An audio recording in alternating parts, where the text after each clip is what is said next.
My name is Reshad Strik. I am 38 years old and I'm an actor, TV presenter and filmmaker. So I was born in Australia, Canberra, the capital city. My mother became Muslim before I was born.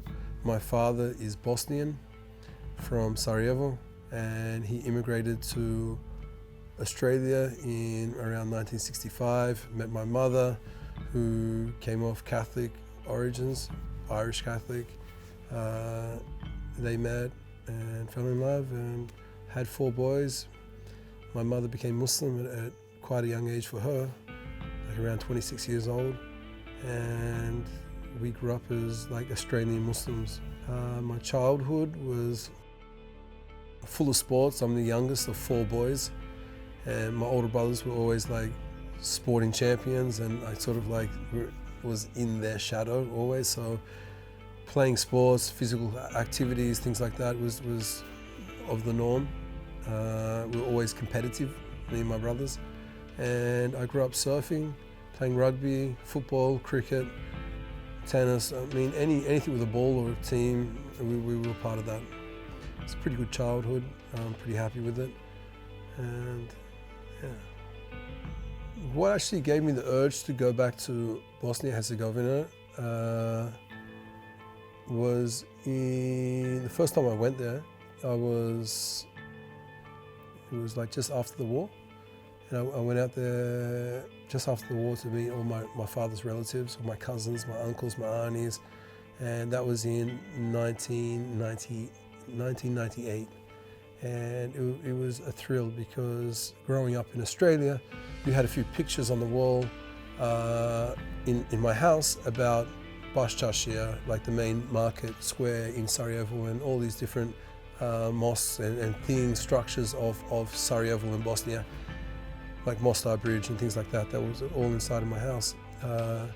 So growing up with that, I was always in wonder about Bosnia. So finally I first went there when I was about 16 years old. And it was phenomenal. It was like a place in another land, another world. And it was very fond to my heart because it's my roots and my Islamic roots. And later on like 10 years later, I was in Los Angeles working as an actor. And Ramadan was coming up and I just really wanted to go to Bosnia for my Ramadan.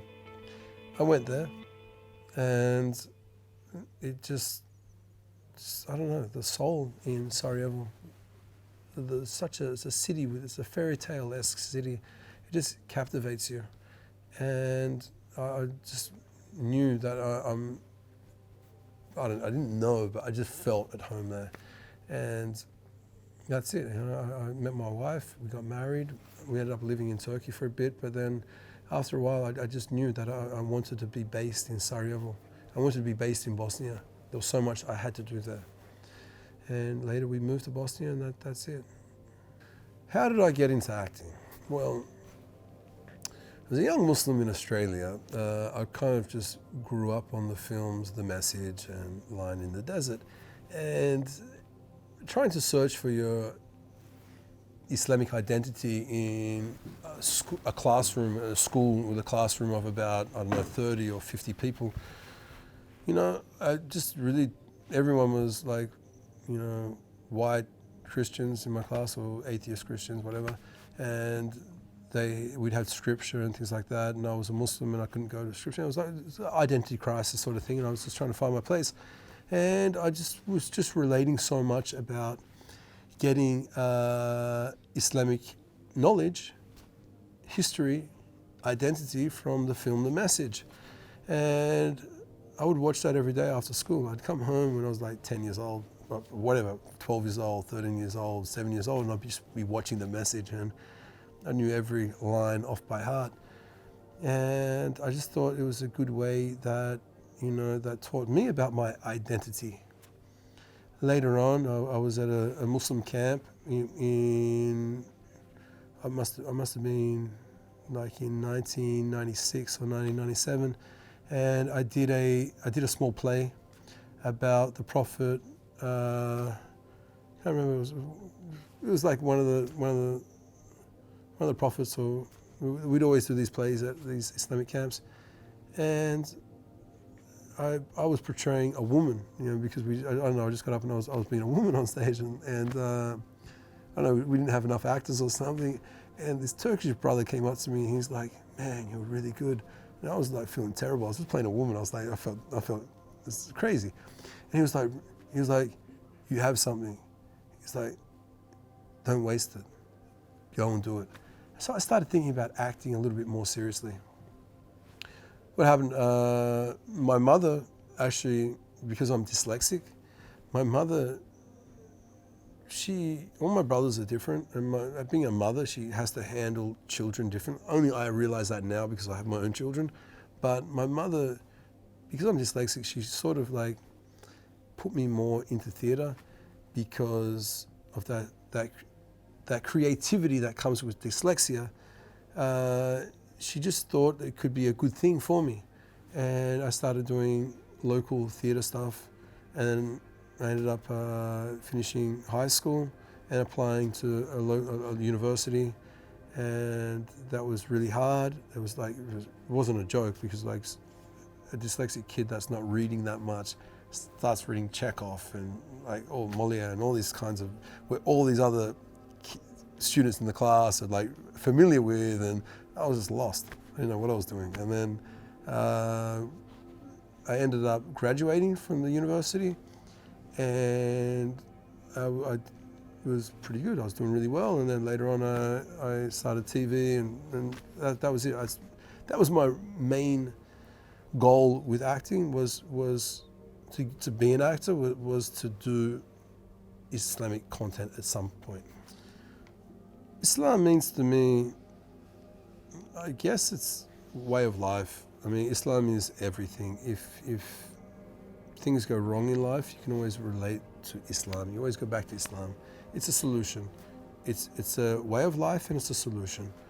If I have a problem, I can always sort it out. You find your answers in Islam, in the Quran and the Sunnah, and seeking advice of other people. You can always seek advice. You're encouraged to seek advice of people, and that's, I mean, it's just a beautiful way of life, and I really enjoy it. So Hollywood can be a dangerous place if not handled right. I agree with that on all terms, because the whole deal about Hollywood is success. And if you become successful, then you're guaranteed an income and a job. And I think eventually, the main goal of most actors, filmmakers, what they want to do, they want to be celebrities, they want to be famous, they want to be modern day kings. And I understand that. I mean, that's this dunya, that's this material world, and who doesn't want to have material? Everyone wants to have material. It's just natural. However, is it worth it? Now, what you risk, is it worth it? People risk the world to have that dunya, to have that Hollywood status.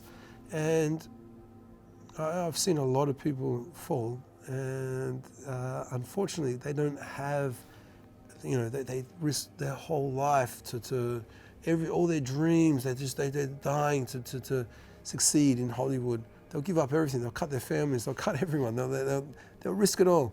And I've seen it for myself. And the thing is, these people just can't come back without a reason of life. So people don't have a reason of life. Alhamdulillah, Muslims have Islam, and it's just problem proof. Like if you have a problem, you'll find yourself in Islam. And I think my advice to the youth that want to be actors, I mean, it's not easy. What I went through definitely wasn't easy, and not having any mentors or Muslim friends around or anyone to show you the way, it's not easy. If you want to be a Muslim actor, you definitely or a Muslim filmmaker or something like that, you definitely need education. Now, when you go and get that education, you're not going to have Muslim friends. How are you going to deal with that? How are you going to? You need to find a support group, and you need to know what you need to really have a good plan about where you're going, what you're doing, and why you want to make films, why you want to be an actor, and what kind of films you want to make. Because the dangerous thing about Hollywood is if you start making stuff, it's like little bit by little bit, and next thing you're playing a drag queen or something like that, and it's like, oh, all in the name of Allah, that I'm going to eventually make a film about a Sahaba or something like that. It's just doesn't make sense. You know what? For the close people that know me, part of this is from Islam, and part of it is from growing up in Australia with the tall poppy syndrome. So what fame means to me, it actually means nothing.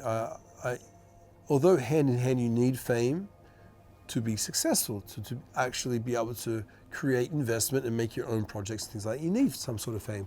But if you really look deep into fame, all it is ego. All it is self-centered, and it's very selfish.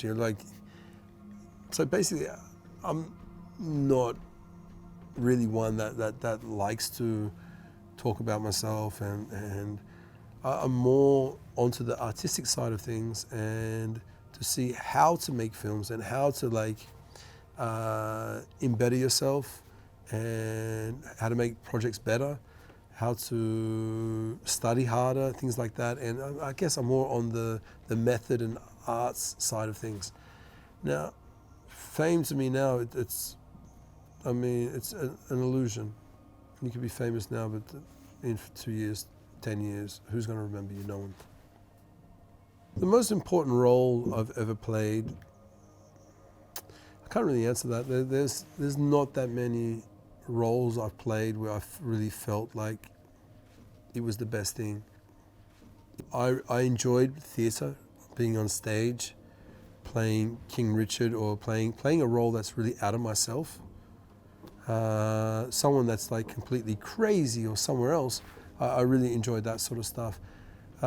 Playing all the films I made in Hollywood and Australia, they were just like basic stuff. They're like maybe an army soldier or a hitman or something like that. It's not something that, I don't know. I guess what I'm trying to say is that I'm still looking for a real role with depth, reason, and something that I'm going to have to show for the future. So what is it like to be a Muslim actor in Hollywood? I guess I'd like to say what it's like to be a Muslim actor in the world, because it's not just Hollywood.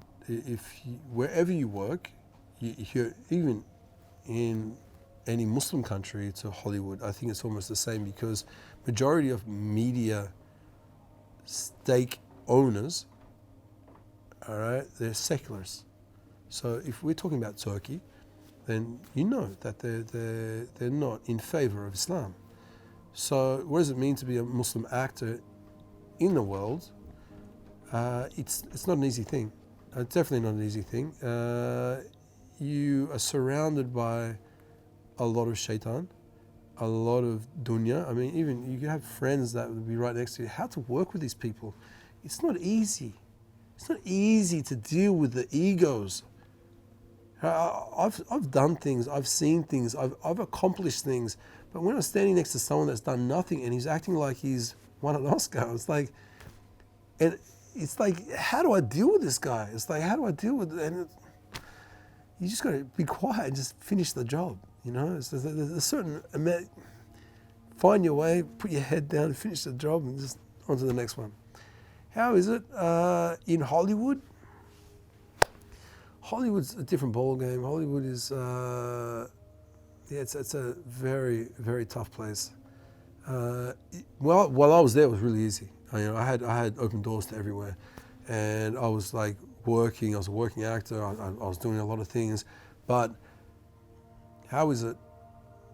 It's not easy for a lot of people. I think maybe 99% of the people that are living there are working, but really trying to become famous or something. They're really trying to be a successful actor or filmmaker or something.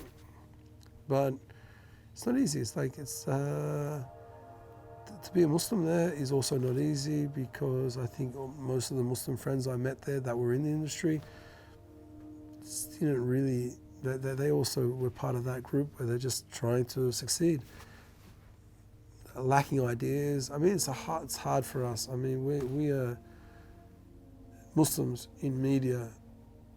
I wouldn't say in all media, but generally in television and film.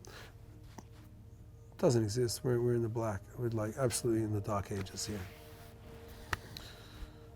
So I originally got cast in, I said, the first time I met Mehmet Bozdar, the producer, he wanted me to play Ertugrul. And he was like, put his hands up in the air. He was like, Allahu Akbar, I met my guy. I didn't really know that much Turkish. So we made an audition, we sent it out, and I didn't hear from him. So I ended up going back to another production company that were doing another TV show. Ended up working with them for 7 episodes. I did 7 episodes with another state government TV show on TRT. And then I got a call from one guy saying, "Oh, Mehmet, the producer would like you to come back. You know, he needs some hard, dark guy, you know, to be a villain." And then I went and had a meeting with him. We spoke, and then he's like, "Okay, so we're going to make this guy a really bad villain, and we're going to kill off this other villain." And I was like, "This is like, I don't know what to say." I kind of felt like they didn't know what they were doing. I'm sorry to say this. It's an amazing show. It's an awesome show, but just my experience working with Turks, it's not an easy experience. It's one that will make your beard go grey, and they're amazing people. And alhamdulillah, they made what they made, and I'm so thankful for them, because it's given kids all over the world to look up to that and say, "Wow, we got a Muslim hero." Alhamdulillah, it's about time. I mean, really, it's about time. So it's great, but I mean, they're in baby steps, and we're still catching on. I think all of us around the world is going to start elevating to something. Now, my role playing that, I was supposed to be a villain, and then the writers just wrote me as a good guy. I guess because social media went really well, so they wrote me as a good guy, and a lot of people loved me because of my fight scenes, and I guess I'm a practicing Muslim, so I think that sort of adds to it as well. Yeah, so I mean, it helped, because when you become Muslim, when you're playing a Muslim, I guess it helps, because it's like, finally I got a Muslim role. It's like, wow. So that was a good thing. I was really pleased with that, and I died really early. No one knows why I died. I don't know why. I know why I died, but it's a long story. I went on to do a couple other films after that, and then I decided I wanted to move to Bosnia. Creating a foundation. We Muslims in this whole media world, I mean, if you look back 50 years ago, 60 years ago, 70 years ago, you'll see the Egyptian theatre has their own, the Egyptians were so big in the film industry, right? Then you have the Egyptian theatre on Hollywood Boulevard, in ode of the Egyptians. You also have the Chinese man, in ode of the Chinese cinema. But we just sort of stopped. After all these years, we stopped. We just deceased. In cinema, in storytelling. I mean, us Muslims, we just stopped making things. We just said, you know what? It's don't go in there. Don't start doing that sort of. Don't study that. Don't do that in life, because you end up like this and this and this, because we have no foundation. We don't have any sector on that, unfortunately. Now, what do we need to do? I believe that we just need to start studying. We need to have some think tanks. We need to have mentors. We need to have projects. We need to have an industry, and to have that industry, we need to have support. So we need to have funding. We need to start young film festivals. We need to start big cinema film festivals. I mean, we need to start writing our own stories. We have so many more stories in the world. There are so many stories, but we're all sleeping. We're all like, I mean, there isn't anything other than Ertugrul.